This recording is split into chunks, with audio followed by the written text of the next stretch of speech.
So hey hi hello guys, how are you. Hopefully कि आप लोग ठीक ही होंगे। तो चलिए हम अपनी स्टोरी अनोखी मोहब्बत को स्टार्ट करते हैं। स्टार्ट करने से पहले जान लेते हैं कि लास्ट पार्ट में क्या हुआ था।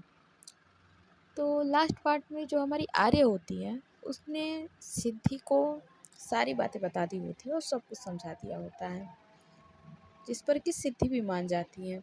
उसके बाद ये लोग घर आ जाते हैं। घर आकर ये लोग डिनर करते हैं और सारे लोग गार्डन में बैठकर बातें कर रहे होते हैं, जहाँ की बात करते करते बहुत ज़्यादा रात हो जाती है। तो दादी बोलती है कि चलिए अब सारे लोग कमरे में चलते हैं, जिस पर रिद्धि बोलती है कि नहीं दादी माँ, थोड़ी देर और रुक जाते हैं, उसके बाद से चलते हैं। लेकिन दादी माँ फिर कहती हैं, तो रिद्धि को ना चाहते हुए भी उनकी बात मानकर खड़ी होती है और उसे जाना पड़ता है। इसके बाद सारे लोग अपने अपने रूम में रेस्ट करने के लिए चले जाते हैं। अब इसके आगे वो रिद्धि मन मारकर अपने रूम की तरफ बढ़कर चली जाती है। लेकिन अंदर जाने से पहले उसके कदम दरवाजे पर ही रुक जाते हैं। दरवाजे पर खड़े होकर ही उसने कमरे के अंदर झांक कर देखा, तो आर्य उसे कहीं भी नज़र नहीं आई। तो उसने सोचा कि शायद आर्य अभी भी नीचे सबके साथ गार्डन में बैठी होगी। आर्य को वहाँ ना पाकर उसकी सांस में सांस आती है और वो जल्दी से रूम में अंदर आती है और उसने जल्दी से अपनी कबर्ड से अपना नाइट वेयर निकाला और बाथरूम में चेंज करने के लिए चली गई। वो बड़ी ही स्पीड के साथ सारे काम कर रही थी ताकि आर्य जब कमरे में आए तो उससे पहले ही वो सो चुकी हो, जिससे उसकी और आर्य की लड़ाई न हो पाए। उसने जल्दी अपना क्रॉप टॉप और जो शॉर्ट्स पहने और बाथरूम से बाहर आई और अपनी चादर लेकर बेड पर लेट गई। वो बेड पर सोना तो नहीं चाहती थी, लेकिन इस कमरे में काउच नहीं होने की वजह से उसे बेड पर ही सोना पड़ रहा था। उसने जल्दी से अलमारी से चादर निकाली और बेड पर अपनी साइड पर जाकर लेट गई और खुद को चादर से पूरी तरह से ढक लिया और सोने की कोशिश करने लगी। वो सोने की लगातार कोशिश कर रही थी, लेकिन नींद न आने की वजह से वो बार बार करवटें बदले जा रही थी। थोड़ी ही देर में वो अपने और आर्य के बारे में सोचने लगती है। वो सोचने लगी कि किस तरह से आर्य की नाराज़गी दूर करें। वो ऐसा क्या करें जो आर्य पहले की तरह नॉर्मल हो जाए। क्या आर्य कभी भी उसे माफ़ करेगी? क्या वो उसे अपनी ज़िंदगी में जगह दे पाएगी? वो ये सब सोचते सोचते ही एक गहरी सोच में डूब जाती है। वो ये सब सोच ही रही थी कि तभी साइड टेबल पर रखा हुआ उसका फ़ोन बजने लगता है, जिसकी वजह से वो अपनी सोच से बाहर आती है। फ़ोन उठाने का तो उसका बिल्कुल भी मन नहीं था, तो उसने फ़ोन नहीं उठाया और उसे बजने ही दिया। कुछ देर में फ़ोन बजकर बंद हो गया, तो उसने दोबारा से अपना फेस चादर से ढका और सोने लगी। लेकिन कुछ ही पलों बाद वो फ़ोन फिर से बजना शुरू हो गया। फ़ोन के बार बार बजने से रिद्धि फ्रस्ट्रेट हो चुकी थी। अब की बार फ़ोन बजा तो झुंझलाहट में रिद्धि ने अपना हाथ अपनी चादर से बाहर निकाला और साइड टेबल पर रखा हुआ अपना फ़ोन उठाया और फ़ोन को देखने लगी। फ़ोन के स्क्रीन पर एक अननोन नंबर शो हो रहा था। अननोन नंबर देखकर वो हैरान हो गई और सोचने लगी कि इतनी रात गए उसे कौन फ़ोन कर रहा है। उसने जल्दी से अपना फ़ोन उठाया और फ़ोन को कान से लगाकर बोली, हेलो, कौन? लेकिन फ़ोन की दूसरी तरफ से कोई भी आवाज़ नहीं आई। तो रिद्धि ने दोबारा से पूछा, कौन बोल रहा है? अगर बात ही नहीं करनी थी तो इतनी रात को फ़ोन करने की क्या ज़रूरत थी? ये कहकर उसने अपना हाथ फ़ोन काटने के लिए आगे बढ़ाया, लेकिन फ़ोन की दूसरी तरफ से आती हुई आवाज़ सुनकर उसका हाथ वहीं पे रुक गया।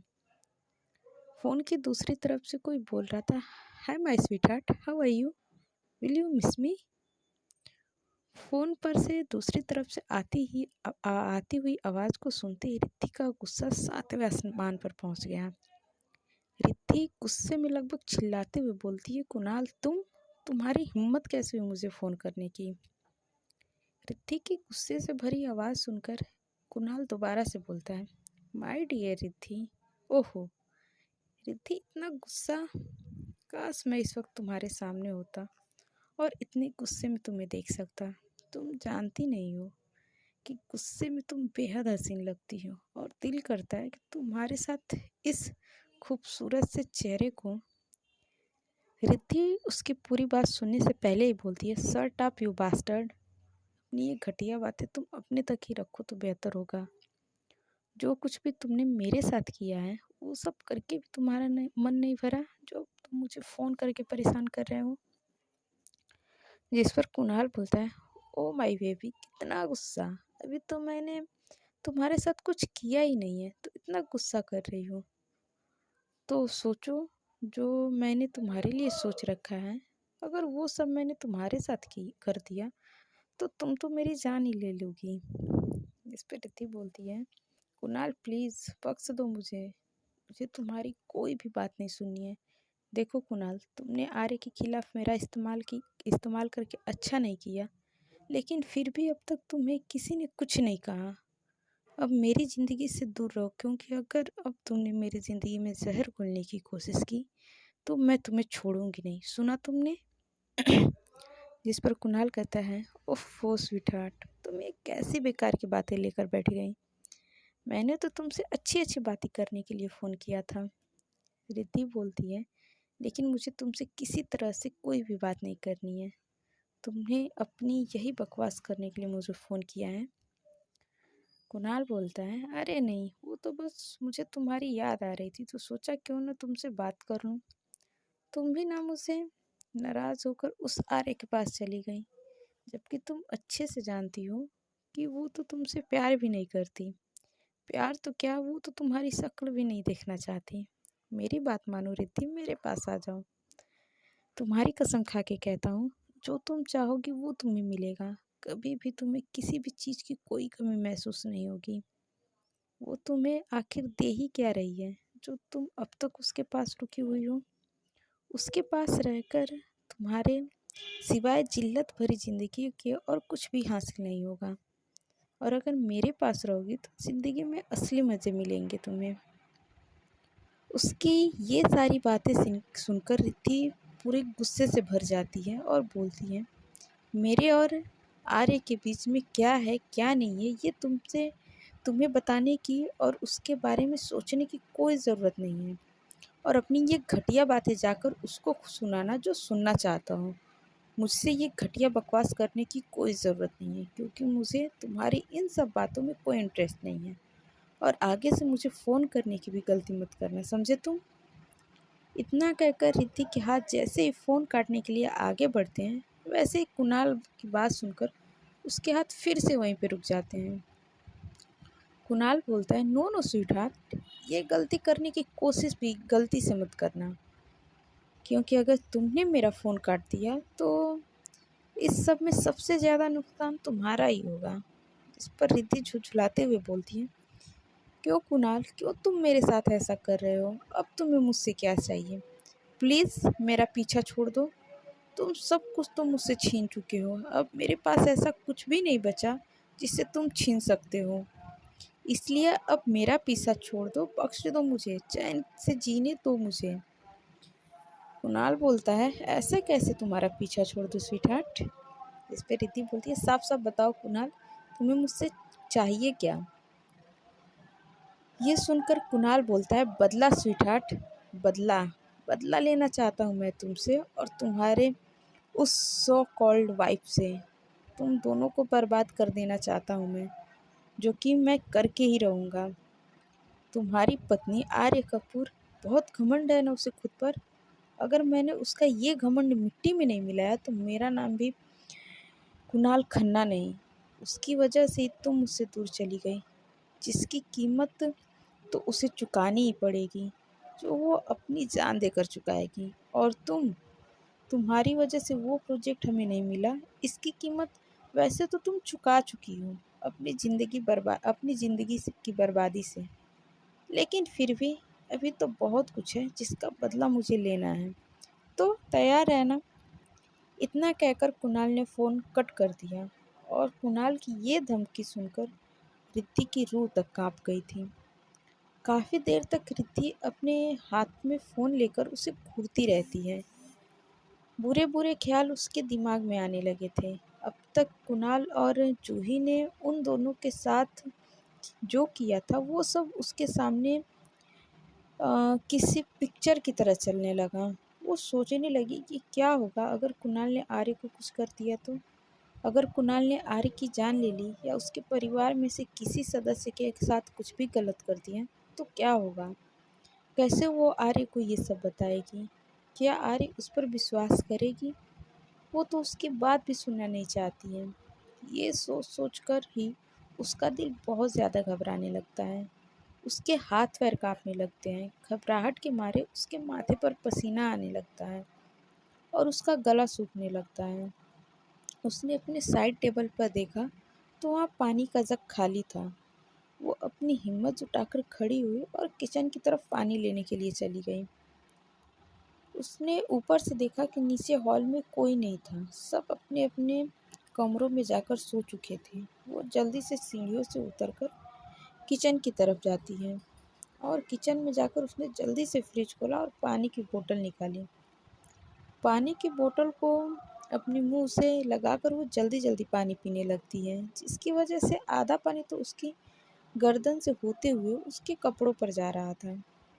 वो आंखें बंद करके अपना पानी पिए जा रही थी कि उसके कानों में एक आवाज़ आती है और वो हैरान हो जाती है। वो आवाज़ आर्य की थी और आर्य रिद्धि के पीछे ही खड़ी थी।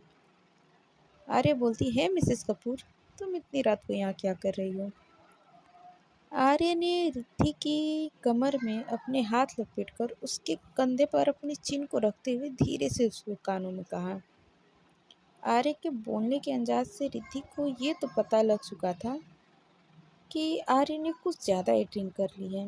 इतने दिनों बाद आर्य के मुंह से अपने लिए मिसेस कपूर सुनकर रिद्धि बहुत खुश हुई थी। कुणाल की बातों की वजह से वो पहले ही घबराई हुई थी। उस पर आर्य की इतनी करीबी उसकी घबराहट को उसके चरम पर पहुंचा रही थी। आर्य की इस तरह मदहोशी भरी आवाज़ में बोलने और उसकी करीबी के कारण रिद्धि की धड़कनें बढ़ने लगती है। उसकी सांसें ऊपर नीचे हो रही थी। दिल बेतहाशा से धड़क रहा था। रिद्धि धीरे से आर्य से पूछती है, आर्य, तुमने शराब पी है? इस पर आर्य बोलती है, धीरे बोलो मिसेस कपूर, अगर दादी माँ ने सुन लिया तो मेरी वाट लगा देंगी। आर्य ने उसे जवाब दिया। रिद्धि ऐसे ही खड़ी रहती है और बोलती है, अगर तुम्हें पता है कि दादी माँ को ये सब नहीं पसंद है तो तुमने क्यों पी? जिस पर आर्य बड़े ही प्यार से बोलती है, मैं नहीं पीना चाहती थी, वो तो सारे लोग वहाँ पे बैठ के पी रहे थे तो मैंने बस सॉफ्ट ड्रिंक समझा और उसको पी लिया। तो रिद्धि बोलती है, लेकिन तुम्हें शराब में और सॉफ्ट ड्रिंक में अंतर नहीं लगा? तो आर्य बोलती है, लगा ना, लेकिन देखा कि सारे लोग पी रहे हैं तो मैंने भी थोड़ा सा पी लिया। और उसके बाद से वो अपनी उंगलियों से इशारा करके कहती, इत्तू सी, बस इत्तू सी पी है, ज़्यादा नहीं पी है। रिद्धि को समझ नहीं आ रहा था कि वो आर्य की इस बात पर गुस्सा करे या हंसे। वो आर्य को खुद से छुड़ाते हुए बोलती है, आर्य छोड़ो मुझे। इस पर आर्य बोलती है, तुम मुझसे दूर जाना चाहती हो ना मिसेस कपूर? तुम मुझसे डरती हो ना? प्लीज़ तुम मुझसे मत डरो। तुम्हें मुझसे डरने की कोई ज़रूरत नहीं है। मैं तुम्हें खा तो नहीं जाऊंगी ना? माना कि मुझे राक्षस समझती हो, लेकिन इसका मतलब ये नहीं कि मैं सच में राक्षस हूँ। आर्य ने ये सब रिद्धि से कहा और फिर खुद ही हंसने लगी। उसे हंसता देखकर रिद्धि बोलती है, आर्य, अगर तुम्हें पीनी ही थी तो थोड़ी सी पी लेती, लेकिन ज़्यादा पीने की क्या ज़रूरत थी? जानती हो, तुम बिल्कुल भी होश में नहीं हो। जिस पर आर्य उदासी भरी आवाज़ में बोलती है, मैं होश में रहना भी नहीं चाहती। मैंने सुबह तुम्हारे साथ बहुत बुरी तरह व्यवहार किया ना, तो खुद पर बहुत गुस्सा आ रहा था। खुद को सज़ा देना चाहती थी। होश में रहकर तो खुद को सज़ा नहीं दे पाती, इसलिए मैंने खुद के होश खोने का इंतज़ाम कर लिया।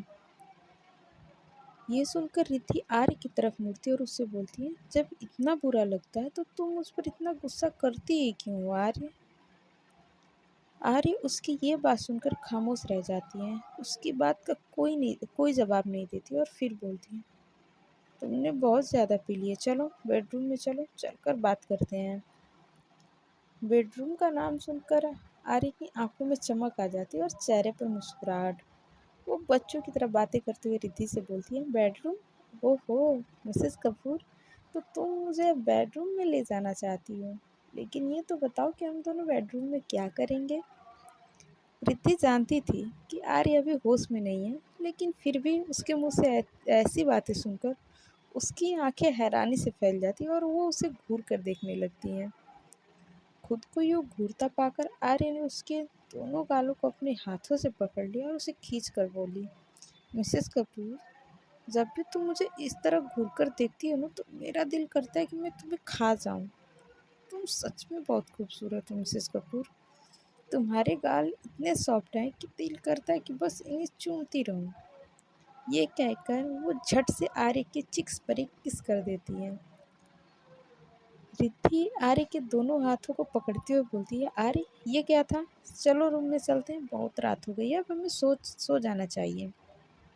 इस पर आर्य उसका हाथ पकड़कर किचन से बाहर निकालने लगती है, लेकिन फिर कुछ सोचकर रुक जाती है और उसकी तरफ मुड़कर बोलती है, मिसेस कपूर, मैं कमरे में तो चलूंगी, लेकिन पहले मुझे ये बताओ कि तुम मुझे पहले की तरह एक किस करोगी, जैसे कि हम सोने से पहले हमेशा किया करते थे।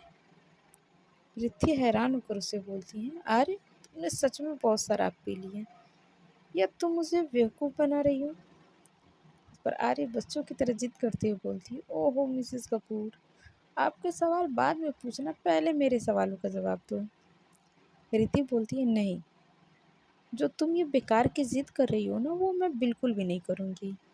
रिद्धि के मुंह से ना सुनकर आर्य मुंह बनाकर जोर जोर से बोलती है, करेंगे करेंगे करेंगे।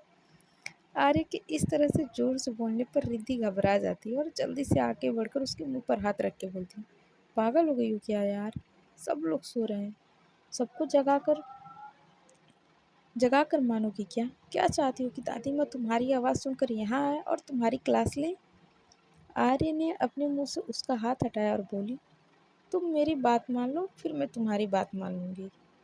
जिस पर रिद्धि भी बोलती है, मैंने कहा ना नहीं।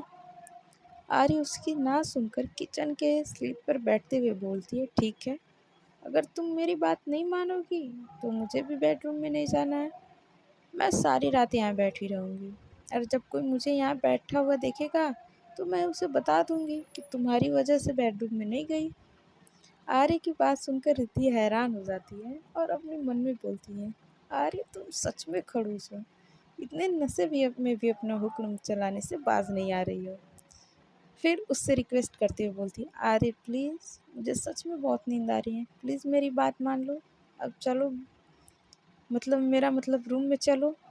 आर्य बोलती है, पहले तुम कहो कि तुम मेरी बात मान लोगी। जिस पर रिद्धि एक गहरी सांस लेकर बोलती है, ओके फाइन, जैसा तुम कहोगी मैं करने के लिए तैयार हूँ, अब चलो। रिद्धि की बात सुनकर आर्य बहुत खुश हो जाती है और झट से किचन के स्लिप से कूद कर नीचे आ जाती है और उसके पीछे पीछे चलने लगती है। रिद्धि अपनी चालाकी पर मन ही मन बहुत खुश हो रही थी और वो खुद से ही बोलती, चलो, आर्य ने कम से कम मेरी बात तो मानी, एक बार वो रूम तक पहुंच जाए, फिर मैं उसे बताती हूँ कि जिद करके किसी को परेशान करना क्या होता है। फिर इसका सारा नशा ना उतारा ना, तो मेरा नाम भी रिद्धि आर्य कपूर नहीं। आर्य धीरे धीरे रिद्धि के पीछे चलने लगी, लेकिन फिर अचानक से उसने उसका हाथ पकड़ा और खुद की तरफ खींचते हुए बोली, मिसेस कपूर, मुझे ऐसा क्यों लग रहा है कि तुम मुझे बेवकूफ़ बना रही हो। तुम मुझे बस रूम में ले जाना चाहती हो, तुम वहाँ जाकर मुझे किस नहीं करोगी ना। आर्य की ये बात सुनकर रिद्धि का भी जी चाहता है कि वो जाकर अपना सर दीवार में फोड़ ले। एक बार उसने बुरा सा मुंह बनाकर आसमान की तरफ देखा और मन में बोली, हे भगवान, आपको इसे इतना दिमाग देने की ज़रूरत क्या थी। इस हालत में भी इसके दिमाग के घोड़े इतनी तेज़ी से दौड़ रहे हैं। और फिर आर्य की तरफ देखकर अपने फेस पर एक झूठी स्माइल लाकर प्यार से बोलती हैं, आर्य प्लीज़ एक बार रूम में चलो। मैं झूठ नहीं कह रही हूँ, आप जो कहोगी मैं वो सब करूँगी। इस पर आर्य ने अपना सर ना में हिला दिया और उसका हाथ पकड़ कर खुद की ओर खींचते हुए बोली, मिसेस कपूर, मुझे चलाना बंद करो, समझी? मुझे किस करो, फिर मैं तुम्हारे साथ रूम में चलूँगी। रिद्धि फिर एक बार गहरी सांस लेती है और आगे बढ़कर हार मानते हुए बोलती है, ठीक है। ये कहकर उसने आगे बढ़कर अपने होठों से आर्य के दोनों चिक्स को किस किया। जिस पर आर्य बोलती है, तो मुझे कोई बच्ची समझ रही हो मिसेस कपूर, जो मुझे बहलाने की कोशिश कर रही हो? यहाँ नहीं। और वो अपने लिप्स पर उंगली फेरते हुए बोलती, यहाँ। उसे और खुद के और करीब खींचकर आर्य अपनी बाहों में भर लेती है और बोलती है। आर्य की इस हालत पर रिद्धि की धड़कनें बगावत पर उतर आई थीं। उसके सोए हुए अरमान एक बार फिर से जागने लगे थे, लेकिन फिर भी वो खुद को संभालते हुए बोलती, आर्य यहाँ नहीं, कोई आ गया तो अच्छा नहीं लगता, प्लीज़ तुम बात को समझो। आर्य उसे खुद से सटाते हुए बोलती है, चुप रहो, कोई नहीं आएगा। इस वक्त सब अपने अपने कमरे में सो रहे हैं और किसी के पास इतना वक्त नहीं है जो किसी के रोमांस में खलल पैदा करें।